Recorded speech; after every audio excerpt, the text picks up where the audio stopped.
ನಮಸ್ತೆ ಎಜಿ ನ್ಯೂಸ್ಗೆ ಸ್ವಾಗತ. ಮತದಾರ ಪಟ್ಟಿಯ ವಿಶೇಷ ಸಮಗ್ರ ಪರಿಷ್ಕರಣೆ ಕಾರ್ಯವನ್ನ ಯಶಸ್ವಿಯಾಗಿ ಪೂರ್ಣಗೊಳಿಸಿದ ಹಿನ್ನೆಲೆ ಚಿಕ್ಕಬಳ್ಳಾಪುರ ಜಿಲ್ಲೆ ರಾಜ್ಯದಲ್ಲಿ ಪ್ರಥಮ ಸ್ಥಾನ ಪಡೆದಿದೆ ಅಂತ ಜಿಲ್ಲಾ ಪಂಚಾಯಿತಿ ಮುಖ್ಯ ಕಾರ್ಯನಿರ್ವಹಣಾಧಿಕಾರಿ ಡಾಕ್ಟರ್ ವೈ ನವೀನ್ ಭಟ್ ತಿಳಿಸಿದ್ದಾರೆ. ಶಿಡ್ಲಘಟ್ಟ ಬಸ್ ನಿಲ್ದಾಣದಲ್ಲಿ ಮತದಾರ ಪಟ್ಟಿಯ ವಿಶೇಷ ಸಮಗ್ರ ಪರಿಷ್ಕರಣೆ ಕುರಿತು ಜನ ಜಾಗೃತಿ ಮೂಡಿಸುವ ಉದ್ದೇಶದಿಂದಾಗಿ ಆಯೋಜನೆ ಮಾಡಲಾಗಿದ್ದ ಕಾಲ್ನಡಿಗೆ ಜಾಥಾಗೆ ಜಿಲ್ಲಾಧಿಕಾರಿ ಜಿ ಪ್ರಭು ಅವರೊಂದಿಗೆ ಪಾರಿವಾಳಗಳನ್ನ ಹಾರಿ ಬಿಡುವುದರ ಮೂಲಕ ಚಾಲನೆ ಕೊಟ್ಟು ಮಾತನಾಡಿದರು.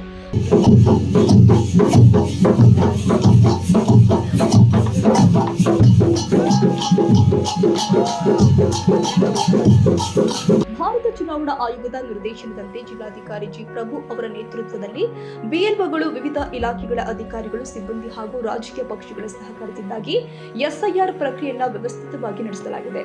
ಈ ಸಮನ್ವಯದ ಪ್ರಯತ್ನವೇ ಜಿಲ್ಲೆಗೆ ರಾಜ್ಯದಲ್ಲಿ ಪ್ರಥಮ ಸ್ಥಾನ ತಂದುಕೊಟ್ಟಿದೆ. ಪರಿಷ್ಕರಣೆ ಪ್ರಕ್ರಿಯೆ ಪೂರ್ಣಗೊಂಡ ಬಳಿಕ ಉತ್ತಮ ಕರಡು ಮತದಾರ ಪಟ್ಟಿ ಸಿದ್ಧವಾಗುತ್ತೆ ಎಂಬ ವಿಶ್ವಾಸ ವ್ಯಕ್ತಪಡಿಸಿದರು.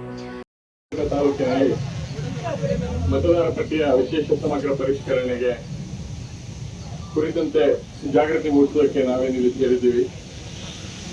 ಇಲ್ಲಿ ಬಂದಿರುವಂತಹ ನಮ್ಮ ಜಿಲ್ಲಾಧಿಕಾರಿ ಪ್ರಭು ಅವರೇ, ಸಿದ್ಧಪಡಿಸುವುದು ಹಾಗೂ ಎಲ್ಲ ಅನರ್ಹರನ್ನ ಪಟ್ಟಿಯಿಂದ ಕೈ ಬಿಡುವಂತಹ ಒಂದು ಈ ಪ್ರಕ್ರಿಯೆಯಲ್ಲಿ ನಮ್ಮ ಜಿಲ್ಲೆ ಅನರ್ಹವಾಗಿ ಕೆಲಸ ಮಾಡಿ ರಾಜ್ಯದಲ್ಲೇ ಪ್ರಪ್ರಥಮ ಪೊಸಿಷನ್ ಅಲ್ಲಿ ಇದ್ದು ಎಲ್ಲ ಮ್ಯಾಪಿಂಗ್ ಮತ್ತೆ ಡಿಜಿಟಲೈಸೇಷನ್ ಮಾಡ್ತಿರೋದ್ರಿಂದ ನಮ್ಮ ಜಿಲ್ಲೆಯಲ್ಲಿ ಒಂದು ಶುಭ್ರವಾದ ಅಂದ್ರೆ ಕಂಪ್ಲೀಟ್ ಕ್ಲೀನ್ ಆಗಿರುವಂತ ಒಂದು ಮತದಾರ ಪಟ್ಟಿ ಬರ್ತಾ ಇರೋದ್ರಲ್ಲಿ ಯಾವುದೇ ಸಂಶಯ ಇಲ್ಲ. ಈ ಪ್ರಕ್ರಿಯೆಯಲ್ಲಿ ಮುಂದಾಳತ್ವ ವಹಿಸಿ ಈ ಪ್ರಕ್ರಿಯೆಯಲ್ಲಿ ನಮ್ಮ ಜಿಲ್ಲೆ ಒಳ್ಳೆ ಫಲಿತಾಂಶ ನೀಡೋದ್ರಲ್ಲಿ ಕಾರ್ಯನಿರ್ವಹಿಸಿದ ಜಿಲ್ಲಾಧಿಕಾರಿಗಳಿಗೆ ಎಲ್ಲರ ಪರವಾಗಿ ನಾನು ಧನ್ಯವಾದಗಳನ್ನು ಹೇಳೋದಕ್ಕೆ ಇಷ್ಟಪಡ್ತೇನೆ. ಇಂದು ಈ ಕಾರ್ಯಕ್ರಮವನ್ನು ಆಯೋಜಿಸುವಂತಹ ಶಿಡ್ಲಘಟ್ಟ ತಾಲೂಕು ಆಡಳಿತ, ಇವರವರು, ಆಯುಕ್ತರು, ಅಭಿದ್ರವರು ಹಾಗೂ ಎಲ್ಲ ತಾಲೂಕು ಆಡಳಿತಕ್ಕೆ ಧನ್ಯವಾದಗಳು ಹೇಳ್ತಾ, ನಮ್ಮೆಲ್ಲ ತಂಡಗಳಿಗೂ ಧನ್ಯವಾದಗಳು ಹೇಳ್ತಾ ನಾನು ಮಾತನಾಡಿದ್ದೇನೆ. ಜನಜಾಗೃತಿ ಕಾರ್ಯಕ್ರಮದ ಅಂಗವಾಗಿ ನಡೆದ ಕಾಲ್ನಡಿಗೆ ಜಾಥಾದಲ್ಲಿ ಡೊಳ್ಳು ಕುಣಿತ ಕಲಾವಿದರು ಸಾಂಸ್ಕೃತಿಕ ಪ್ರದರ್ಶನ ಕೊಡುವುದರ ಮೂಲಕ ಸಾರ್ವಜನಿಕರ ಗಮನ ಸೆಳೆದಿದ್ದಾರೆ.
ಕಾರ್ಯಕ್ರಮದಲ್ಲಿ ಜಿಲ್ಲಾಧಿಕಾರಿ ಜಿ ಪ್ರಭು, ಜಿಲ್ಲಾ ನೋಂದಣಾಧಿಕಾರಿ ಎಸ್ಎಸ್ ಅಭೀದ್, ರಾಜ್ಯ ಸರ್ಕಾರಿ ನೌಕರ ಸಂಘದ ಕಾರ್ಯದರ್ಶಿ ಎಸ್ಎನ್ ಸುಬ್ಬಾರೆಡ್ಡಿ, ತಾಲೂಕು ಪಂಚಾಯಿತಿ ಇಒ ಹೇಮಾವತಿ, ತಹಸೀಲ್ದಾರ್ ಗಗನಸಿದ್ದು, ನಗರಸಭೆಯ ಪೌರಾಯುಕ್ತೆ ಅಮೃತ ತನ್ವೀರ್ ಅಹಮದ್ ಸೇರಿ ವಿವಿಧ ಇಲಾಖೆಗಳ ಅಧಿಕಾರಿಗಳು, ಗ್ರಾಮ ಪಂಚಾಯಿತಿ ಅಭಿವೃದ್ಧಿ ಅಧಿಕಾರಿಗಳು, ಕಾರ್ಯದರ್ಶಿಗಳು, ಆಶಾ ಹಾಗೂ ಅಂಗನವಾಡಿ ಕಾರ್ಯಕರ್ತರು, ವಿಶೇಷ ಚೇತನರು, ಶಾಲಾ ಕಾಲೇಜು ವಿದ್ಯಾರ್ಥಿಗಳು ಹಾಗೂ ಸಾರ್ವಜನಿಕರು ಭಾಗವಹಿಸಿದರು. ತಮೀಂ ಪಾಷಾ, ಎಜಿ ನ್ಯೂಸ್, ಶಿಡ್ಲಘಟ್ಟ.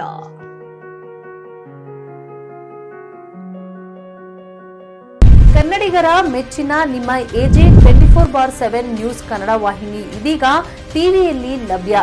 ವೇಳೆ ನೋಟಿಸ್ ಕೊಟ್ಟಿದ್ರೆ ವಾಪಸ್ ತಗೋತೀವಿ. ಇವತ್ತು ವಕ್ಫ್ ಪ್ರಾಪರ್ಟಿ ಅಂತೇಳಿ ಬರ್ತದೆ ಅಂತ ಹೇಳಿದ್ರೆ ರೈತರು ಬೀದಿಗೆ ಬಂದು ಏನ್ ಮಾಡ್ಬೇಕಾಗತ್ತೆ? ಯಾರು ವೋಟ್ ಹಾಕಲಿಲ್ಲ ಅಂದ್ರೆ ಗ್ಯಾರಂಟಿನೆಲ್ಲ ಸ್ಟಾಪ್ ಮಾಡ್ಬಿಡ್ತೀವಿ.